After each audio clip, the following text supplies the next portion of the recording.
Hello there YouTube, and welcome along to Steve's Coronavirus episode 7. This is Steve's Coronavirus episode 7. Now, as you can tell, I'm not in my normal or usual place to record this video. No, because I did a poll earlier this week over on my Instagram account, SteveOfficial 2020. I did a poll on my Instagram story, and a lot of people said that they would prefer for me to do this update from the comfort of my garden, and it's a lovely day outside as well, so I thought, you know what, why not come out here and do the update from the back garden. So that's exactly what I am doing. So anyway, there we go. Now, first of all, I want to kick this off by look at what I've got right here. You know, I'm just gonna, you know, this is literally how chilled this is just going to be. Is, you know, we're literally just gonna sit back in the garden, have a drink of Carlsberg, because it's, you know, summer, and we're gonna talk about the coronavirus update. For the last couple of weeks, well, for the last week, should we say, because, and I'm going to start off with the schools. Schools are going back, well, some schools are going back on June the 1st. It was outlined a couple of weeks ago in Boris Johnson's roadmap out of UK lockdown. It was announced that reception year, year 1 and year 6 students would be returning back to school from June the 1st. There's been a lot of arguments, I would say, over the last week or so now about that, because there are people that are saying that it is still unsafe for children to return back to school. Even for the early years, it is unsafe for them to return back to school.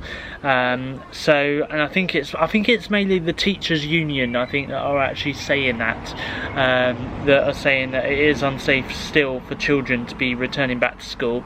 So anyway, so I mean, to be honest, I mean, personally, if this was me, if I was doing a roadmap of the UK coming out of lockdown, personally, I would have kept schools off until September, when it's the start of the new school year, the new academic year. I don't know. I just feel as though that way we would know for sure that it's a lot more safer.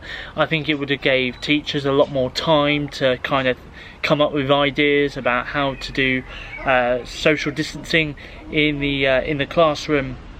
But you know, so I mean, obviously they've only been given this short amount of time really to do it, you know, and to plan how they're going to have the classroom layouts, you know, and how they're going to be able to allow children to socialise with each other in the classroom, but of course keep the 2-metre rule. So I mean, it's very, very different, you know, and it is going to be, you know, I mean, it has definitely been a talking point for the last week in the news, and of course with the teachers union and stuff about schools going back. There are some schools in some counties which are saying that they're refusing to open on June the 1st or just after June the 1st, given that they just think it's unsafe for schools to go back. So whether or not they can actually go through with it, with their refusal, or not, or they come to some arrangement, then I think it's just a case of having to wait and see there really. But Michael Gove was appearing, I believe, on the Andrew Marr show just this Sunday just gone, which was, I believe, the 17th of May. He appeared on there and he said that it is doable to allow kids to go back to school, and that the classroom should be capped at 15 pupils, so that you can't have over 15 pupils in one classroom. obviously I don't know how, I mean, again, it could work given that it's only a couple of school years that are going back to school now in June, you know, and obviously there are going to be some spare classrooms available and free, but then it's also the case of what happens when we get to September, when all the kids go back to school, you know, at that point, and obviously we're still dealing with the coronavirus then. You know, I mean, what do we do then? I mean, do we, you know, I mean, that we're not going to have as much space for people to be in the classroom. We're not going to have many classrooms neither, because all of them will be taken up at that point. So it is just the case of just waiting and seeing, I guess, and just, you know, we'll just have to see what happens on that note. So anyway, I now want to talk actually about I'm going to talk a little bit about McDonald's actually, because McDonald's have done a statement earlier today, which is the 20th of May. They have done a statement, and I believe, is it this one? Yes, it is. So I'm going to read you what the statement says. It says, today we are reopening 39 drive-through lanes at restaurants across the southeast of England. That's not me, unfortunately. Honestly, McDonald's, what's going on? You know, come on, come this way. Don't go southeast, don't go up north, just come down to the south coast, you know, where the sun is at. Anyway, so yeah, so there's going to be 39 drive-through lanes at restaurants across the southeast of England and in Dublin. As we continue to test our plans for reopening, our teams are still adjusting to the new procedures we've introduced to enable safe working and social distancing, so things might take a little longer. We expect a high demand across all locations. Well, yeah, because I'm one of them that wants McDonald's to reopen. I want to literally go and get a Big Mac or some chicken McNuggets, you know, can't do that at the moment. So we expect a high demand across all locations. We are working closely with local authorities, and we may determine that it is necessary to close our drive-through lanes if queues cause disruption or put our employees or customers at risk. We are aiming to reopen all drive-throughs by early June and hope to see you soon. Thank you for your continued patience as we slowly but safely reopen our restaurants. So I'm going to tell you now, the restaurants that are reopened, it's none local to where I am, which is annoying. You know, I'm really desperate now for a Big Mac. But let's have a look at the drive-through only that are reopening. So you've got in Ipswich, in Rainley Road, Ipswich Ravenswood, Ipswich White House, Chelmsford Regiment Business Park, Hounslow Traveller's Friend, Sutton Oldfields Road, North Cheam in Worcester Park, Strood in Commercial Road, Rochester Medway Valley Leisure Park, Hertfordshire Bushey, Staines Two Rivers Retail Park, Staines London Road, Peterborough Balls Boulevard, Peterborough Boongate, Peterborough Hampton, Peterborough Morrison's, Peterborough Clinton, Peterborough Green, Rochester Medway City Estate, Bobbing Sheppey Way, Dunstable, Luton Road, Luton Retail Park, Glossy Lane, and Watford Garston. And these are the delivery and drive-throughs. So you've got Chelmsford Riverside, Chelmsford Westway, Ipswich Cardinal Park, Boreham Interchange, Luton Leagrave, Luton Chall End Lane, Watford Hertfordshire Arms, Beechings Way, Sittingbourne, Gillingham Bowwaters, and this is delivery only. So you've got Tooting, Dalston, Welling, Harrow, Luton George Street, and in Dublin the drive-through only is Nutgrove, Kylemore Road, East Wall, Artane, Malahide Road, and Talort, I think that says. Anyway, for full details of our pilot restaurants, you can always visit mcdonalds.co.uk/open restaurants. That sounds like, you know, that website kind of sounds like as if you should go on that website and start a petition to open all restaurants. So anyway, all, like it said in that statement there, all drive-throughs will hopefully be open by early June, which would be amazing news. Although saying that, I don't know where the nearest drive-through is from here, so which is a shame. Anyway, I've also got some other news to bring to you as well, and this is staying with the reopenings. In fact, let me first of all tell you about the Air Festival here in Bournemouth, because every year in Bournemouth, and I think I did this last year on my weekly vlogs, last year I think I did some filming of the Bournemouth Air Show. Now normally it takes place in August, normally at the end of August it normally takes place.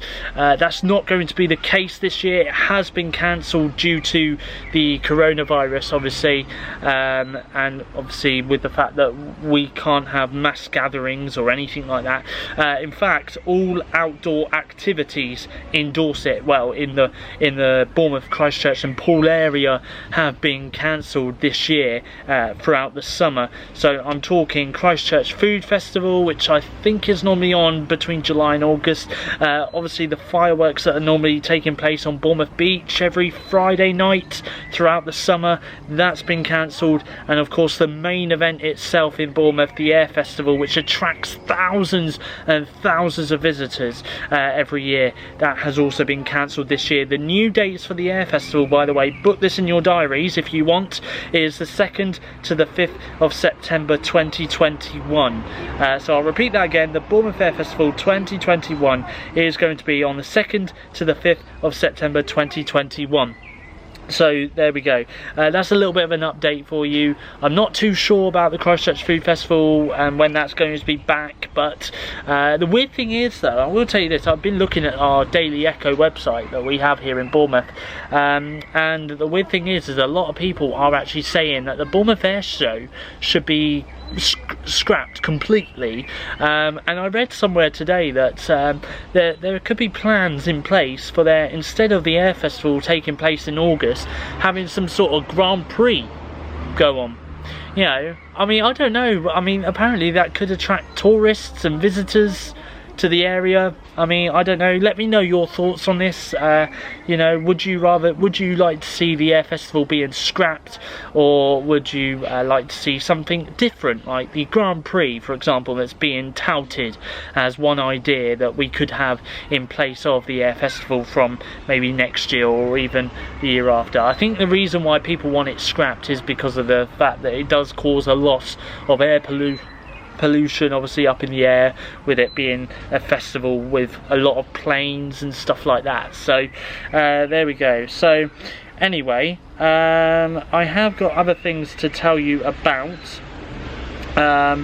So I'm now going to tell you about Marks and Spencer's. That's what I'm going to tell you about, Marks and Spencer's. And the reason why is because 49 of their cafes have been reopened. So a lot of things now have started to reopen, which is mainly a focus that I'm going to be talking about in today's coronavirus update, which I'm going to bring you in a second. So the 49 cafes that have reopened are on these sites in the UK. So you've got Anlaby, Ashbourne, Bankside Marketplace, Beverley, Bishop Auckland, Blackrock, Bluewater, Boucher Road, Belfast, Brayhead, Braintree, Brent Cross Marketplace, Bridge of Don, Canary Wharf Marketplace, Central Falkirk, Cheshunt, Clapham Coffee Bar, Congleton, Cramlington, Dunblane, Finsbury Marketplace, Handforth Dean Conservatory, Heathfield Ayr, Hedge End Coffee Bar, High Street Kensington Coffee Bar, Invermond, Kingsington Marketplace, Kingstown Park, Carlisle, Manchester Coffee Bar, Marble Arch Marketplace, Martlesham Heath, Maybrook Canterbury, Mayflower, Meadowhall, Meal Brace, Shrewsbury, Northallerton, I think that says, One New Change Marketplace, Panthon Marketplace, Dulace, I think that is, Portfield, Chichester, Sears, Solihull, Stratford Marketplace, Summertown, Sweetbriar, Norwich, Victoria Cardinal Place, Marketplace, Waterside Marketplace, Westbridge, Parkstone, Whitstable and Woodley. So those are the 49 sites where the M&S cafe has reopened. I need a drink after saying that. Anyway, so those are the 49 sites that have reopened for the M&S cafe. And of course they are continuing to reopen sites very slowly, but very surely though. They will hopefully, who knows, things might start to come back to near normality from the end of June, and I'm talking as in non-essential shops being reopened and stuff like that. You see, life is slowly but surely trying to get back. The economy is starting to try and lift back up again after being shut since March of this year. So there we go. Now I'm going to talk about View Cinemas, because obviously again cinemas aren't able to reopen should I say, until at least July. That's what's being said. That's part of the roadmap, and of course July isn't exactly put in concrete.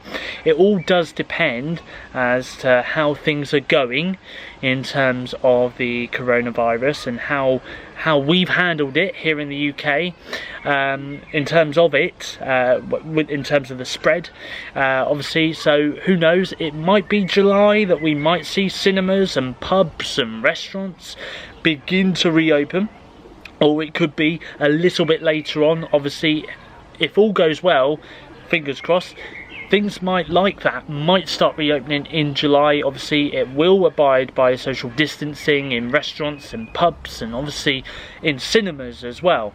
And so anyway, I'm going to talk a little bit about View Cinema, because they have released their plans to reopen their cinemas, but of course it is under strict new rules. So this is what View has said. So a spokesperson for View said, "We have been liaising closely with authorities across Europe to design operating procedures that can provide the degree of social distancing required and allow an experience for our customers and staff that is as safe as possible." So this is how cinemas could change. So the chain, which has 91 cinemas in the UK and Ireland, said procedures include allowing families to isolate their seats from others via the online booking system, staggering screening times to reduce congestion, and introducing enhanced cleaning and employee protection protocols as well. So that is the plans in terms of what View could do when they reopen their cinemas in July. Fingers crossed that does happen. So there we go. Now I'm just going to see if I have... Okay, I'm going to talk a little bit now about Starbucks. Shall I talk about Yeah, let's talk about Starbucks next.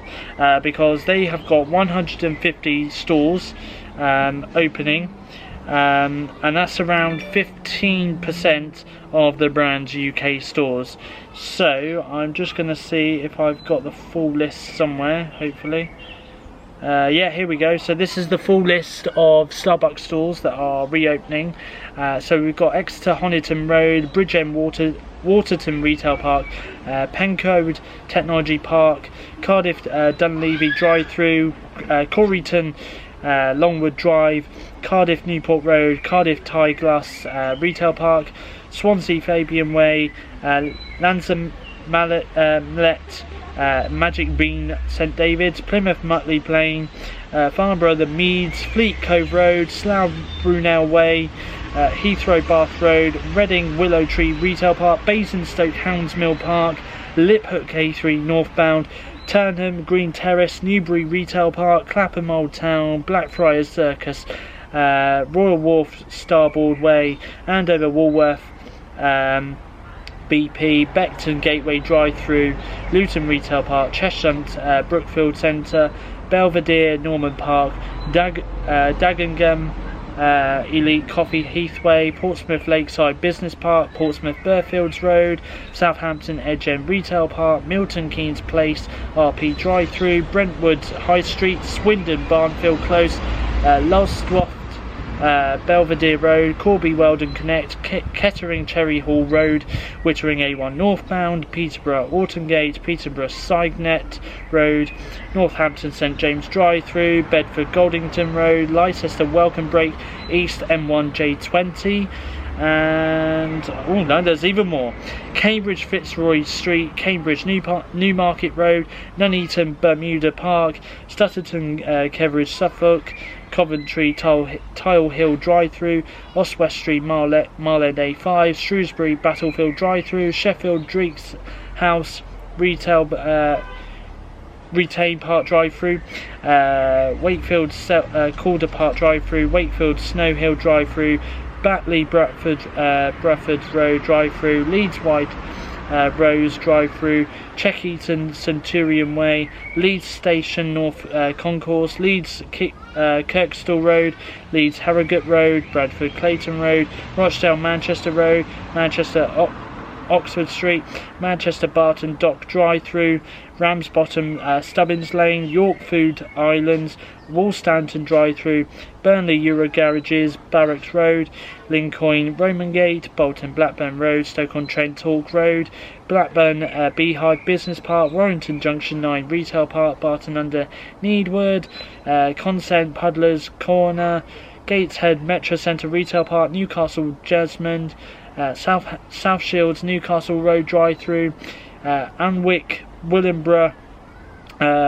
Retail Park, Hartlepool Green Street Drive-Thru, Hartlepool Tuesday Drive-Thru, Stockton Collectible Retail Park Drive-Thru, Hamilton Palace Grounds Retail Park, Glasgow London Road, East Kilbride, Livingston Almond Retail Park.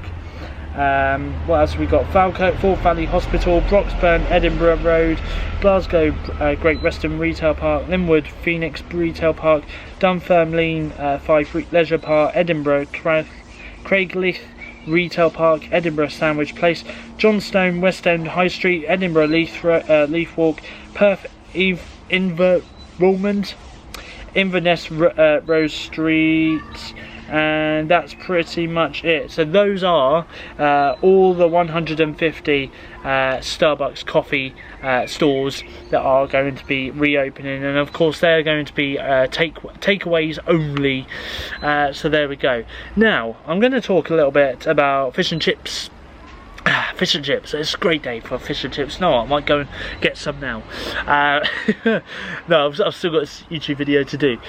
So of course there's a fish and chip store which is local to me, and that started to reopen. I saw a sign outside my local chippy yesterday, I believe it was, and they've reopened once again.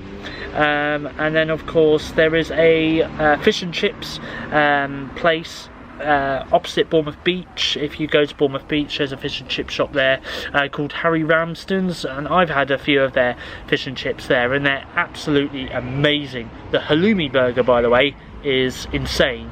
I don't know if it's on their menu at the moment, because obviously with some takeaways and restaurants and stuff like that reopening, obviously their menus are going to be very limited as to what they can serve up and cook. So there we go. But you know, if they do have a halloumi burger there, I'll have it. Anyway, so yeah, so Harry Ramsden's on Bournemouth Beach, or opposite Bournemouth Beach, has reopened as well. It reopened, I believe, from today. It's reopened, so there we go. So if you are by the beach and you fancy some fish and chips, of course, social distance as always, but the Harry Ramsden's in Bournemouth has reopened, just to let you know. And obviously they will be abiding by the strict social distancing measures put in place, of course. So there we go. Anyway, and what else was I was going to say to you guys? Oh yes, I'm going to talk about Trump as well, because Donald Trump has been taking some anti-malaria medication or drugs, just to help the increase in chances of not getting COVID-19, and a lot of people have kind of felt a bit backlash of this, purely because of the fact that, you know, Well, apparently there are side effects that say that the drug could cause you to go bald. So you never know, Trump may end up losing all of his hair if he carries on taking it. Apparently he's been taking this drug for about a week and a half now.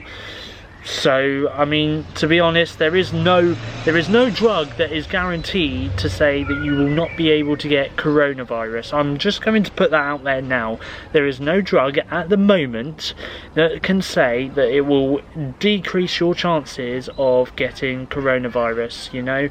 I mean, because if there was, I think we would all be taking it right now, and, you know, we'd all be able to go out and not social distance, because obviously it would, the drug, if it did work, would decrease our chance of getting it. But there is no drug out there, so don't attempt to take any drugs at all unless they are medically prescribed to you for a certain reason, because obviously there is no drug out there right now, as far as we know, that will protect you from COVID-19.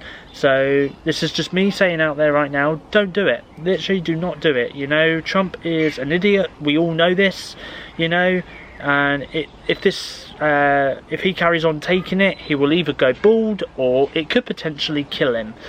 So, you know, I'm pretty certain he's been I mean, and you know, and it does make you think, which medical ground has given him permission to take this anti-malaria drug, you know, which he's, you know, he shouldn't really be taking, because, you know, he's not suffering with malaria, you know, or anything like that.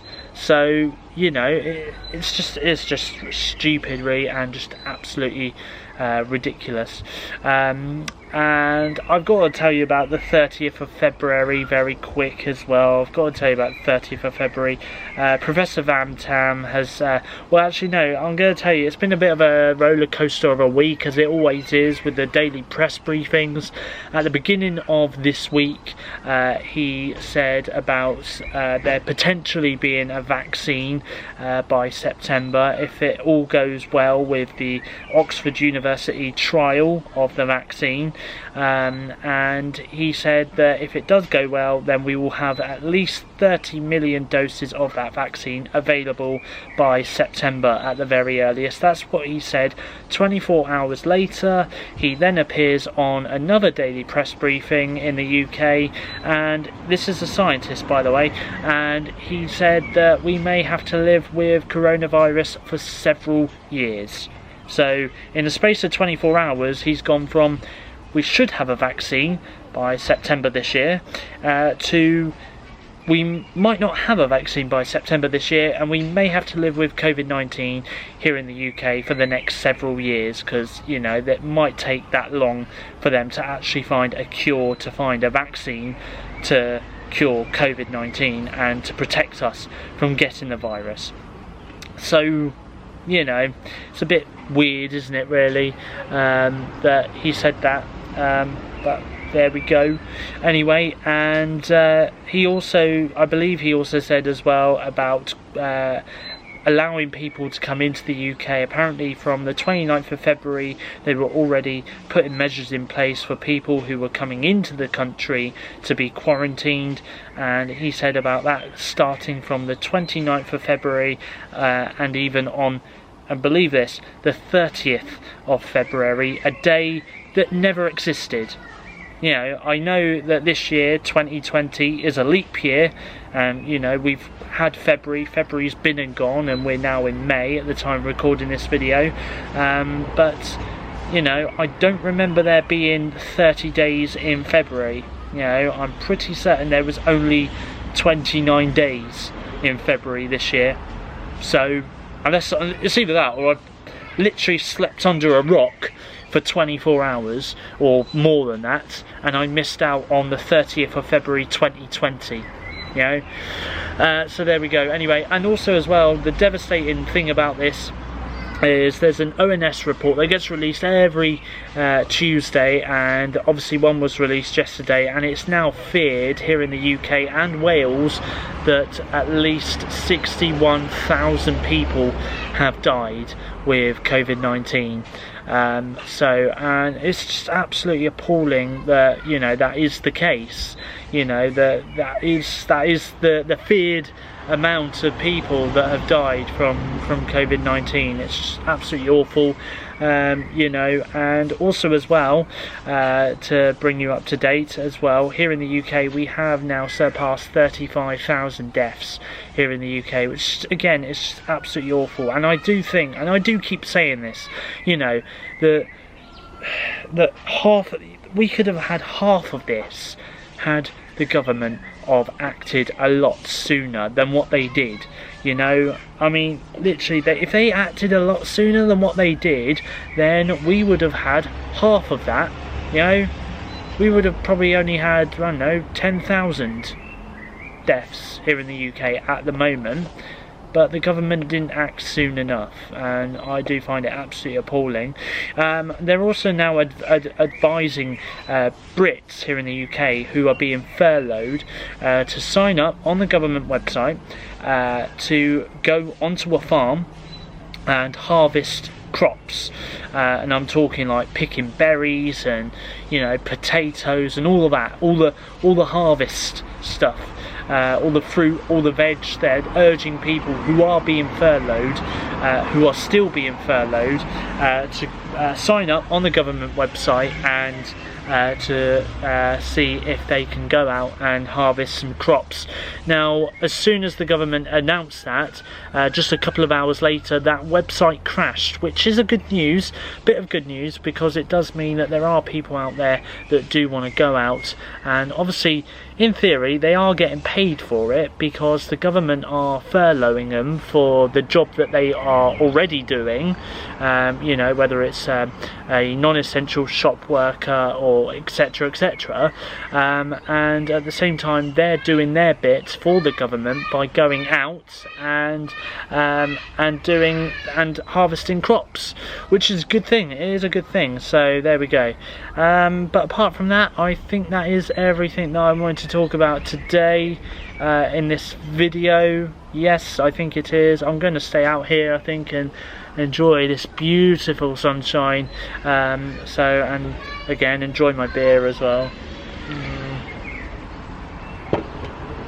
Anyway, so I've got one more thing to tell you. One more thing. Honestly, I forgot all about this when talking about the reopenings. KFC here in the UK have, I believe they're going to be reopening, I think, 500 branches in the UK by the end of this week. So that's around about the 22nd of May. They're going to be reopening the 500 branches in the UK, which is good news if you are a Kentucky Fried Chicken lover like me.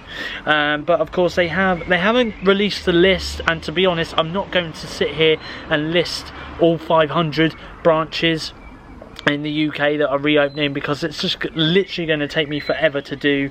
But I can tell you though, the limited menu that they're going to be having when they do reopen those 500 branches by the end of this week, which I'm going to tell you about now.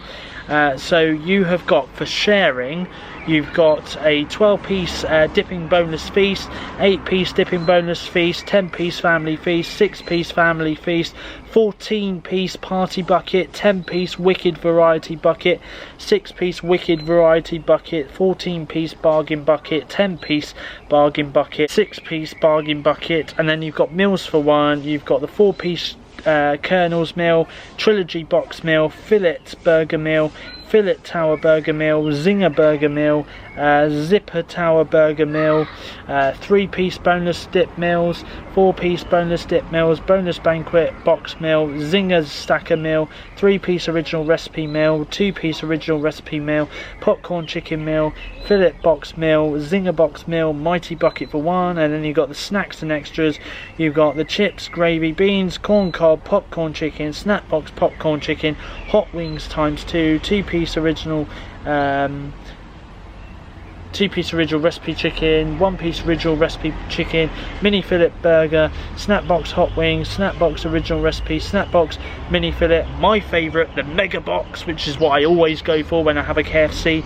And then you've got the drinks So you got Pepsi, Pepsi Max, Diet Pepsi, 7-Up Freeze, Tango Robinsons, Lipton Peach Water, and that's pretty much it. So there we go. So that is the limited menu that is coming to KFC when they reopen their 500 branches here in the UK towards the end of the week. So there we go.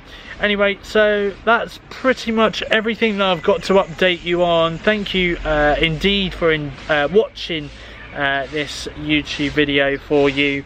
If you did enjoy this video, then please don't forget to hit the thumbs up button below of this video, of course.